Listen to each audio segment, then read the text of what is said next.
1월 3일 저희들에게 주신 하나님 말씀 창세기 1장 20절로 23절까지 말씀입니다.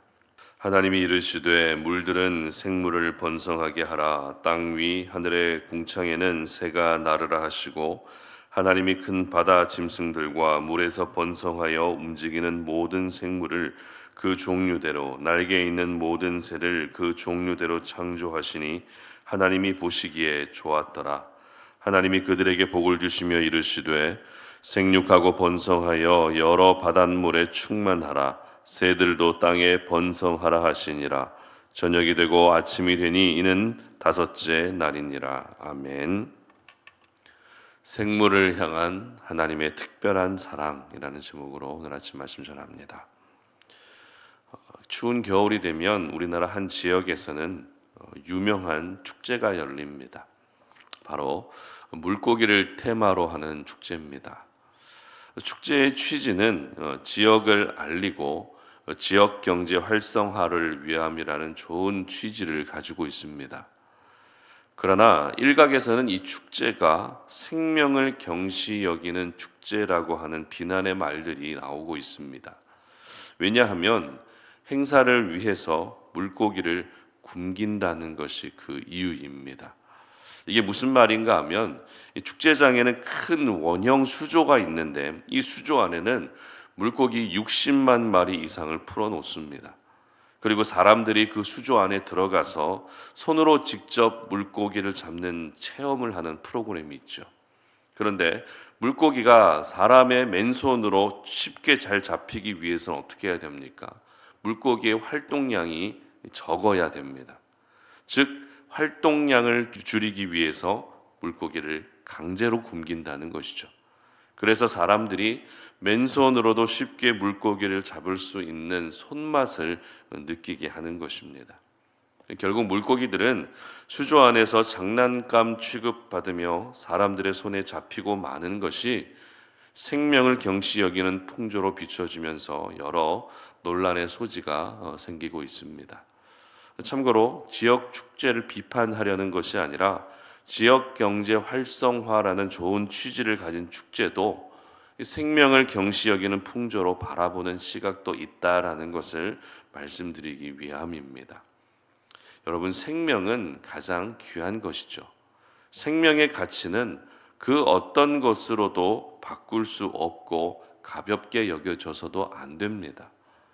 오늘 우리가 살펴볼 하나님의 창조 사역 중에 다섯째 날이 바로 이것을 잘 보여주고 있습니다. 다섯째 날 하나님이 창조하신 것은 물고기와 새입니다. 특별히 다섯째 날이 돼서 처음으로 언급되는 표현이 있는데 바로 생물이라는 표현입니다. 20절 말씀 보시기 바랍니다. 하나님이 이르시되 물들은 생물을 번성하게 하라. 땅 위 하늘의 궁창에는 새가 나르라 하시고. 아멘. 생물이란 생명을 가진 동물이죠. 쉽게 말해서 호흡하는 동물을 의미합니다. 그런데 셋째 날 창조하신 식물과 나무도 사실 생명을 가지고 있는 것들입니다. 그렇다면 왜 셋째 날에 생물이라는 표현이 나오지 않고 다섯째 날이 돼서야 생물이라는 표현이 나오는 것일까요? 그 이유는 유대인들에게 식물은 생물로 여겨지지 않았기 때문입니다. 유대인들은 동물만 호흡한다고 여겼기 때문에 그들의 문화적 특수성이 반영된 표현이라는 것을 참고할 수 있었으면 좋겠습니다. 결국 유대인들의 이와 같은 관점은 호흡하는 동물, 즉 생물을 향한 하나님의 특별한 사랑이 정말 대단하다라는 것을 강조하고 있는 것을 보여주고 있습니다. 22절 말씀 보도록 하겠습니다. 하나님이 그들에게 복을 주시며 이르시되 생육하고 번성하여 여러 바닷물에 충만하라. 새들도 땅에 번성하라 하시니라. 아멘. 하나님이 물속의 물고기와 하늘의 새들을 향해 어떻게 하셨다고요? 복을 주셨다는 것입니다. 하나님이 창조물을 향해서 복을 주셨다는 표현도 다섯째 날에 처음 언급되는 중요한 표현입니다. 그리고 복을 주심과 함께 물고기와 새를 향해서 명령까지 하십니다. 어떤 명령이죠?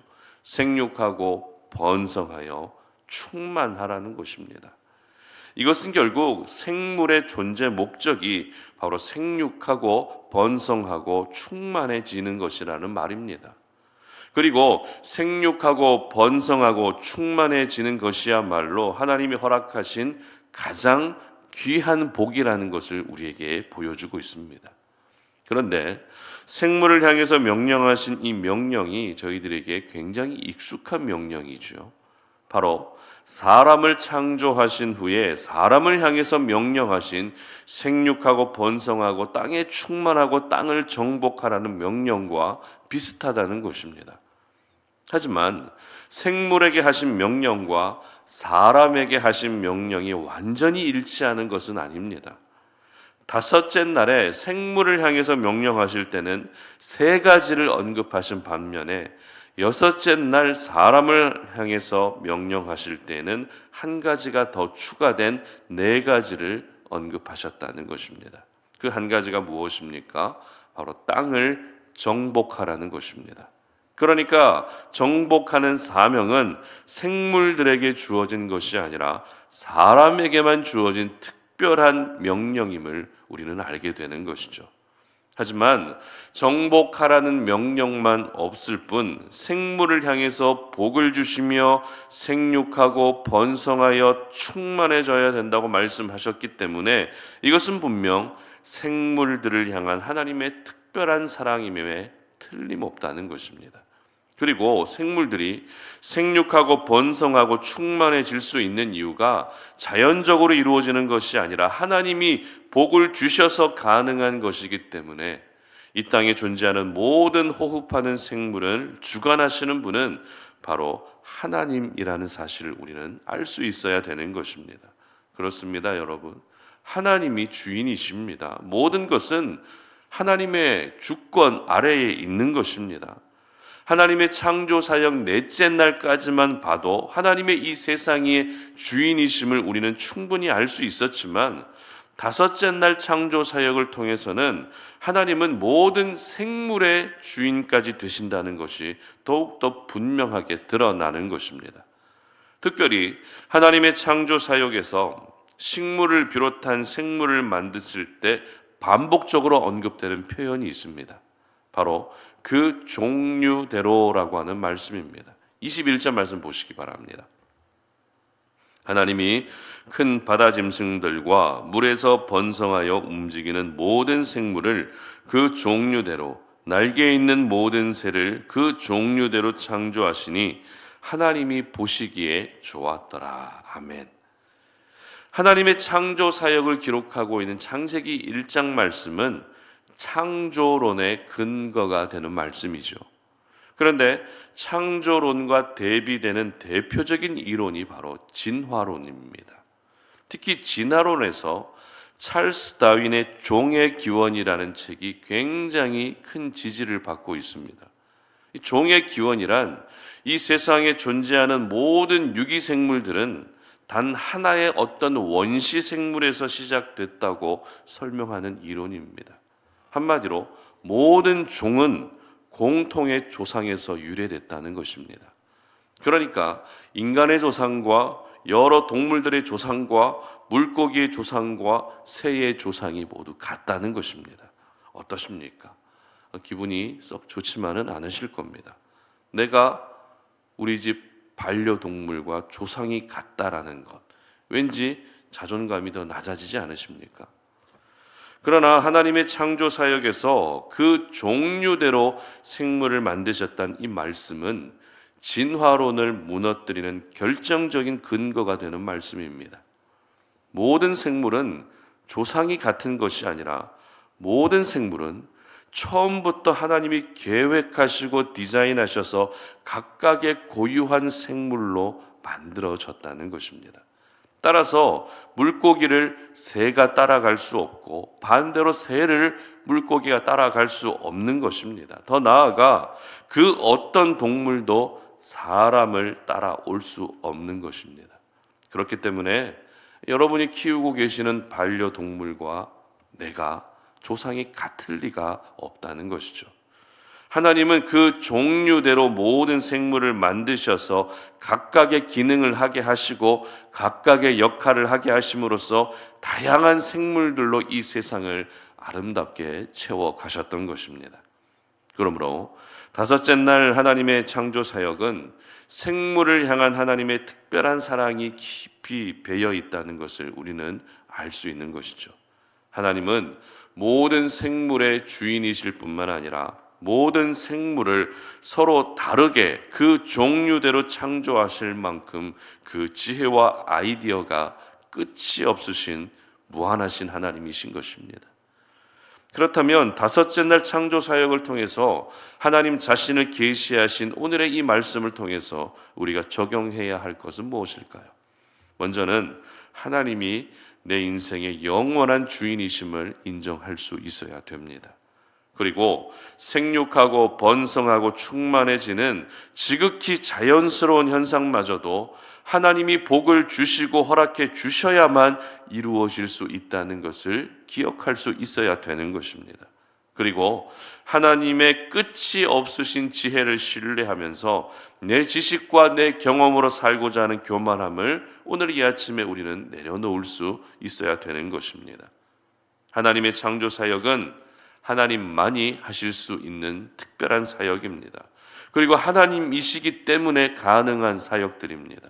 그러므로 오늘 하루 놀라운 하나님의 그 창조 사역들을 결국에는 이루신 것을 보면서 살아계신 하나님을 더 높이 찬양할 수 있었으면 좋겠습니다. 그리고 우리의 인생 가운데에도 하나님만이 하실 수 있는 또 다른 창조적인 일들이 날마다 나타날 수 있도록 여러분 기도할 수 있었으면 좋겠습니다. 그래서 저와 여러분 모두가 오늘 하루 하나님의 특별한 사랑을 받고 있다는 사실을 기억하시면서 그 사랑을 누리고 경험하는 그런 날이 되시기를 주님의 이름으로 축복합니다. 함께 기도하겠습니다. 하나님 감사합니다. 오늘 우리가 하나님의 성전에 올라와서 이 새벽 제단을 쌓고 주님 앞에 기도합니다. 하나님의 그 놀라운 창조 사역 가운데 우리는 생물들을 향한 하나님의 특별한 사랑을 볼 수 있었습니다. 생육하고 충만하고 번성하는 그런 명령을, 그런 복을 주신 하나님의 은혜를 기억하며 우리가 자연스럽게 이 땅에서 살아가는 모든 모습들마저도 정말 하나님께서 복을 주셔야만 이 모든 일들이 이루어질 수 있다는 것을 기억하며 오늘 하루 내 인생의 주인은 하나님이심을 다시 한번 인정할 수 있게 하시고 무한하신 하나님의 지혜를 찬양할 수 있게 하시고 하나님의 은혜 속에 더욱더 깊이 젖어드는 날이 되게 하여 주시옵소서. 하나님의 귀한 사랑을 누리고 경험하는 저희 모두가 되게 하여 주시옵소서. 감사드리며 예수님의 이름으로 기도드립니다. 아멘.